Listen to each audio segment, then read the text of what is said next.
我咧喺1974年咧就返呢個禮賢會嘅香港堂嘅青年團契，嗰陣時叫保羅團。咁啊之後咧亦都有返主日崇拜啦。喺1975年嘅聖誕節咧，我就喺禮賢會洗禮。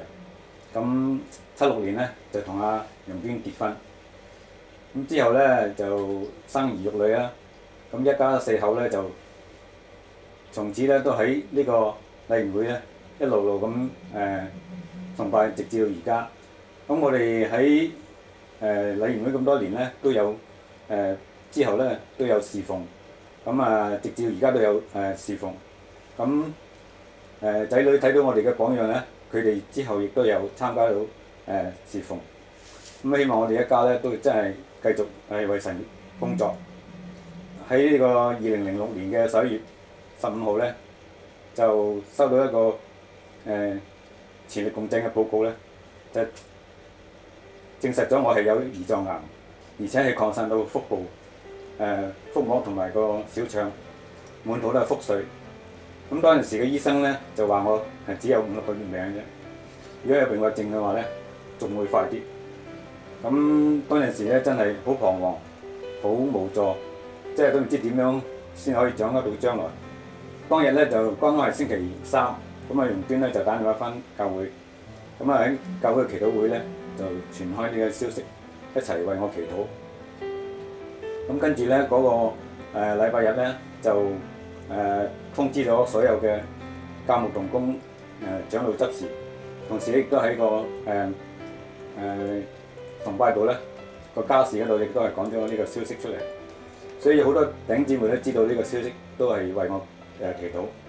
咁同時咧，我亦都係將呢個病咧交代咗俾神，因為俾咗佢之後咧，我成個身輕鬆晒。咁就亦都係因為我不嬲係樂觀嘅人，咁我亦都知道咧，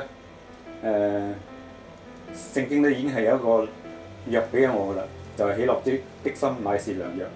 咁揸住呢個藥之後咧，我就繼續去尋求呢個醫治啦。咁醫生就係話，除咗化療之外冇乜第二樣好做，所以咧就用化療同埋電療。咁經過7個月嘅醫治咧，咁初步嚟講咧就所有嘅癌細胞都睡眠咗啦，即係冇活咗啦。咁亦都係嗰個胰臟嗰個瘤咧，亦都係縮到好細。咁暫時咧就可以叫做好返啦。咁但係原來好景不常喎，係只不過係好返幾個月啫。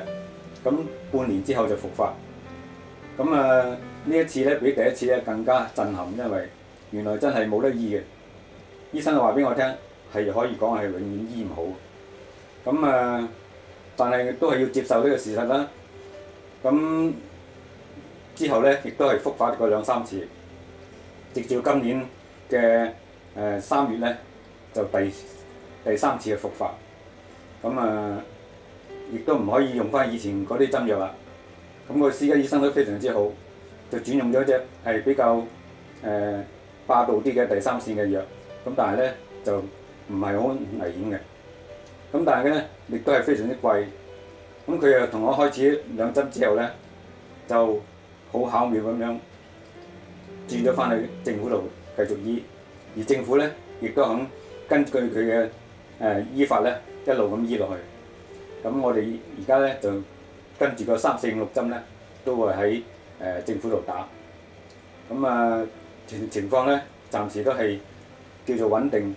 咁我而家嘅情況咧精神都算係幾好，所以都喺呢個機會都多謝即係我教會咁多弟兄姊妹咧，時時為我祈禱同埋問候我。喺呢個咁病，我同阿容娟咧都經歷咗好多嘅嘢。一個係病嘅經歷啦，因為身體好多嘅唔舒服，好多嘅反應。一個咧就服侍一個病人，湯水啦，推拿啦，得到好多嘅寶貴嘅經驗。咁原來呢種經驗咧，可以係帶嚟人哋嘅祝福，因為好多嘅人咧都係有親戚朋友有事嘅話咧，都第一件事揾到我哋，因為佢哋咧，即係一旦有癌症嘅話咧，個個咧都係驚到，即係乜嘢都諗唔到，乜嘢都唔識做。咁但係如果佢哋揾到我嘅話咧，我哋咧即係可以好詳細、好仔細咁話俾佢聽，應該係點做，應該係煲啲咩湯水，應該係點樣去準備嗰個化療，化療之後嘅反應咧應該係點樣做。咁原來咧，我哋呢個苦難咧係一個變相嘅祝福。咁除此之外咧，我覺得神咧亦都俾咗我新嘅任務俾我咧，就用我嘅而家依然健在嘅身體咧，去見證佢嘅大能同佢嘅作為。因為當初講5、6個月嘅命，而家係30幾個月。咁呢30幾個月嘅見證咧，令到好多人都知道，哇！原來即係你靠住神，居然可以能夠活到咁耐。咁我每一次都係同佢哋講都係呢啲係神嘅恩典，而且咧佢咧就係因為要繼續用我做佢見證嘅工作，所以咧佢都會繼續去保守我嘅身體。咁我而家咧就多咗好多嘅機會咧，就跟阿余德順先生周圍去聽佢講座之餘咧，佢都會叫我上台咧講下我嘅患病嘅經歷。咁好多時我都見到當我講見證嘅時咧，好多嗰啲觀眾咧都即係聽到擘大個口，即係唔相信一個胰臟癌嘅人咧，居然可以喺末期嘅情況之下咧，依然可以活到30幾個月。因為根據統計咧，如果係末期嘅胰臟癌咧，最多只可以活4至8個月。咁我都覺得，如果係神仍然繼續係重用我嘅話咧，佢會繼續俾多啲時間我，所以我都會好努力咁講見證。我喺1976年就洗禮，咁咧就加入麗賢會香港堂。咁喺當中我係神俾我好多嘅恩典，亦都係經歷到人生好多嘅大小嘅事。咁包括我對仔女喺度洗禮啦，我女喺度結婚啦，咁就亦都係當中我係病過好多次，入過好多次醫院，咁亦都有經歷到神一直以嚟嘅醫治同埋保守，亦都係神叫我即係帶我行過死蔭嘅幽谷。咁喺當中有一次，其實我即係1978年，其實我有可能係已經係返天家，咁但係神保留我嘅生命喺度，咁所以我而家每一日都係神額外嘅賜予，每一日活着都係神嘅恩典。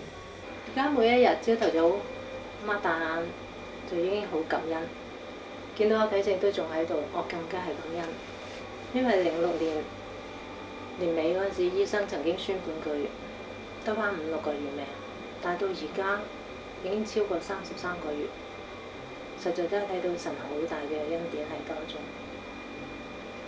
亦都係俾我哋感受到神係嗰位賜人生命嘅主，亦都係醫治人嘅神。佢喺每個人身上面嘅計劃都係有佢嘅美意喺當中嘅。我之前經歷咁多。